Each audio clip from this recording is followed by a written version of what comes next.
How's it going, everybody? And welcome back to the Timeless Movie Podcast, episode number 10. My name is Victor Vasquez, and today we're going to be talking about the 10th entry to this podcast. Can't believe it's already been 10 different episodes, 10 different movies that I've been able to cover and talk about. So I'm excited to jump right into it because the movie that we're going to be covering is No Time to Die, 007, James Bond, the last entry for Daniel Craig, the actor who has played James Bond over the last 15 years.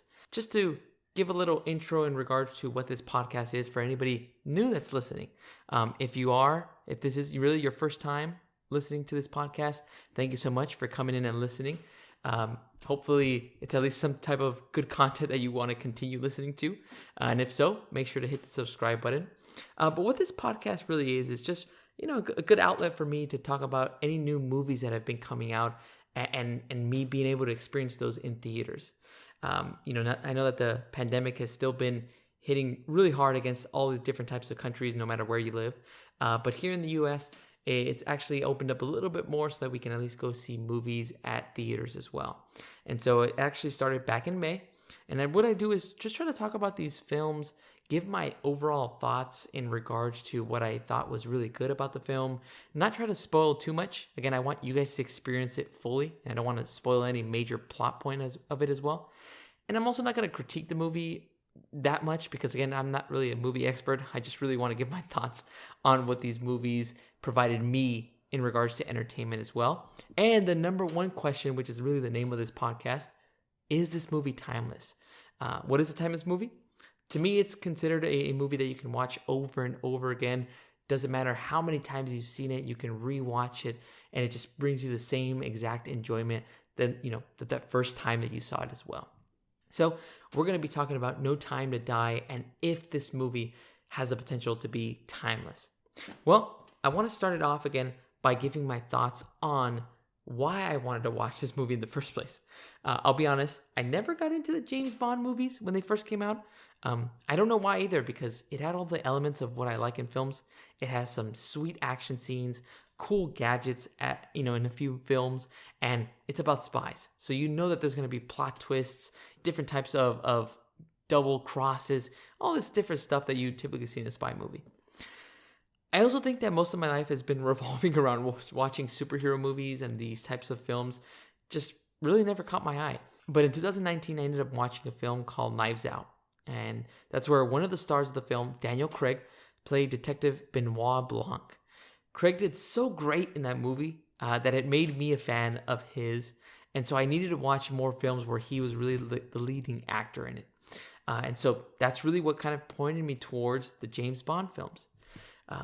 Another factor that helped decide for me to watch this film was, again, knowing that this was going to be Daniel Craig's last entry as James Bond. So I thought it would be appropriate to start from the beginning and work my way all the way to the newest film that was coming out in theaters. I also began seeing trailers of No Time to Die, and it just piqued my interest even more because it included various crazy action scenes. I think there's one in the trailers where you see him, looks like a car is about to run him over, and he's able to kind of just duck under a specific small stone, and the car just kind of ramps over that stone and doesn't hurt him at all. But again, I had those specific scenes that got my attention. The villain was going to be portrayed by Rami Malek, who's another great actor. So again, with the help of a lot of streaming services that I currently own, I started off my movie journey. I started with Casino Royale, making my way through Quantum of Solace, Skyfall, and finally Spectre, in order to set me up for the finale, which I was able to watch last Saturday. And I actually got to experience Dolby Atmos Theater for the first time as well. That it was a perfect opportunity to watch a great film with the great surround sound and crystal clear projection as well. So, hopefully that kind of gives you a good glimpse of really what were my thought process in regards to why I wanted to start watching these films and what got me into watching No Time to Die. Going through all that specific information and fluff, now I want to start off by giving giving you guys a good look at the introduction of the film and how it all gets started. The first scene that you see in the film specifically is around the character of Safin, which is played by Rami Malek. He is really looking for revenge by killing a woman in her home, and attempting to kill the daughter of this woman. The scene ends with the daughter falling in an icy lake. It was during the wintertime, and getting stuck under a sheet of ice. Safin then shoots the ice and rescues the little girl. We then jump forward into the future and we see Madeline, played by Leah Seydoux, and Bond enjoying their lives in Italy together after the events of Spectre. If you haven't seen the movie, I definitely recommend you watch Spectre as well. But basically, James Bond and Madeline are both now really trying to live their lives after the craziness that happened in the prior movie. We end up finding out that the reason that they're in Italy is because Madeline really wants James to forgive his past, specifically Vesper. Once again, this will make a little bit more sense if you've seen all the other prior films, but Vesper was a love relationship that James Bond had in the first film, Casino Royale. Vesper was actually buried in Italy. As such, Madeline believes that she cannot really have a future with James until he learns to forgive Vesper for her actions. And once he's been able to forgive her for her actions, he can move on with his life and begin a new one. So in order to do that, he ends up going to that gravestone of Vesper and in order to kind of let out his grievances and really forgive her and himself as well for the past. But what he does not realize is that the entire situation of him being in the graveyard was a trap, as he discovers in Vesper's grave a card with the Spectre symbol. And at that moment, Vesper's grave explodes, knocking down James. He then proceeds to get back to Madeline when he is actually surrounded by a bunch of Spectre thugs. And as you would expect, Bond just always finds a way to escape, and he's able to get to Madeline and run from their hotel. They end up going to the nearest train station where Bond questions Madeline, believing she's the cause of all this. She's the reason why these Spectre thugs know where they are in Italy. Now, this part is so awesome because you see Bond kind of go through the same emotions and you see the same kind of process kind of go through him where he doesn't want the same actions repeated of what Vesper did to him at the end of Casino Royale. She ended up double-crossing him in order to, again, steal different types of money that she could provide to the Spectre group. And so as soon as he feels that kind of going through his mind, he's thinking, you know what? Madeline's trying to double cross me as well. He believes that she's involved with this entire process. So he ends up letting Madeline know that they must go their separate ways because there can never be any trust between them. And staying together would really cause them both harm. And that is just the intro to the film. Again, I didn't want to go into too much detail, and it's not really spoilers because you see all this kind of information and action in the trailers of the film. But wow, what a great intro to kind of just get you into the mood of a 007 movie in No Time to Die. I'm not going to go into the entire story, but it just really, again, sets the tone for how the movie plays out. We find out more about Madeline's past and how it connects to Safin. We also see Bond face challenges such as facing off against a new 007, finding out Safin's plan, and understanding what's really going on and what it's really going to take to save Madeline. Now, I want to move on from just kind of talking about those events and actions that take place in the movie to what's the theme of the film. Now, again, no way am I a movie critic. I'm probably far from that. Again, I just try to go to enjoy these specific films. So to me, what I took from the movie was forgiveness. That's what I think that the theme could be playing at. I could totally be wrong. I'm pretty sure I am. But to me, that's kind of what I felt like was trying to be portrayed. Really trying to be able to forgive someone for their actions or for their past in order to really allow you to move forward. Too many times, people hold grudges and refuse to forgive. And what that does is really cloud your judgment. And in turn, could affect the decisions that you make in the relationships that you have in the future. James Bond in this film must understand that forgiveness is the only way he will really be able to forget about Vesper and then trust another individual like Madeline in order to start a new life. Again, I don't want to go into how the movie ends, but I feel like the directors, writers, producers did a really good job overall to wrap up James Bond's story in these 5 films that he came out in. And it's just a really good character arc from beginning to end. All right, now that I've kind of given you my sense of the theme, what I thought about the movie overall just by the intro, now I want to go into what performances I liked about the film. I gotta give it to Daniel Craig. I mean, his Bond portrayal was just so good, especially in the scenes he had with Madeline. You can see how Daniel would show Bond as happy when he was really with the woman that he loved, but then in parts when he was an agent or a spy or 007, really, he's back to that stoic and a man of few words. It just does it so well on screen. He also had some very witty lines throughout the movie where it's just really good banter between him and Q or him and Moneypenny, or even facing off against his replacement 007 played by Lashana Lynch. Speaking of Lashana, she did a tremendous job as well as the replacement 007, as I would like to call her. She showed a lot of confidence every time she was on screen and would try to really go toe-to-toe with James Bond. Just try to really prove that, you know what? You're old time now. We're in the new generation. We have a new 007 that can handle these types of missions. If it wasn't for Daniel Craig's awesome performance, I would have definitely given my favorite actor or actress to Lashana Lynch, who played again that 007 replacement. But again, this is Daniel Craig's last entry, and again he just proved why he's one of the most epic 007s that we have seen on screen as well. All right, now from talking about my favorite actors or actresses' performance, now I want to jump into my favorite scene or moment of the film. This is where I do want to take a pause because I am going to spoil a few things that occur on the specific scene. So if you have not seen No Time to Die, please, please, please, you can skip ahead a couple of minutes. And that way I don't spoil anything for you. All right, I hope that gave you enough of a pause to not have to listen to my spoilers, but we're going to jump right into it.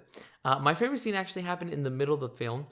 This is where James Bond ends up meeting an agent in Cuba named Paloma. Paloma is played actually by the talented Ana de Armas. In the film, Paloma is only 3 weeks into her training as an agent, so she's very green and she's very new to this entire process, which is not a good sign for James. Either way, they both work together to find a scientist named Obertreff, played by the actor David Denchik. He's helping Safin develop a biological weapon of mass destruction. As such, if Bond and Paloma find the scientist, they get one step closer to stopping Safin's plans to use this biological weapon to infect millions and millions of people. You then see both Paloma and Bond start kicking ass by taking down Spectre agents. Ana de Armas had some really great fight scenes where she held the guy by his collar, then super kicked another agent. She then proceeds to get surrounded by about 3 different thugs, finds a way to knock them all down, falls to the floor, grabs the nearest gun, and shoots them all down while she's on the floor. Funniest part about the scene for me was when James is actually dealing with one of the thugs on the second floor of wherever the location that they're in. He then decides to push and fall with the thug through the glass of the bar area.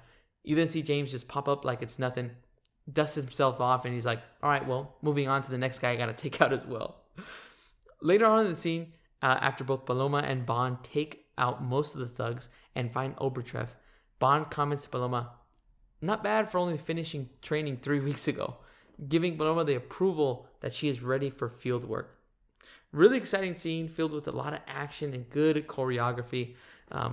It just shows how even through 5 movies of James Bond and 007, they still find unique ways to have those witty lines, but also some nice choreography and action to make it feel fresh as well.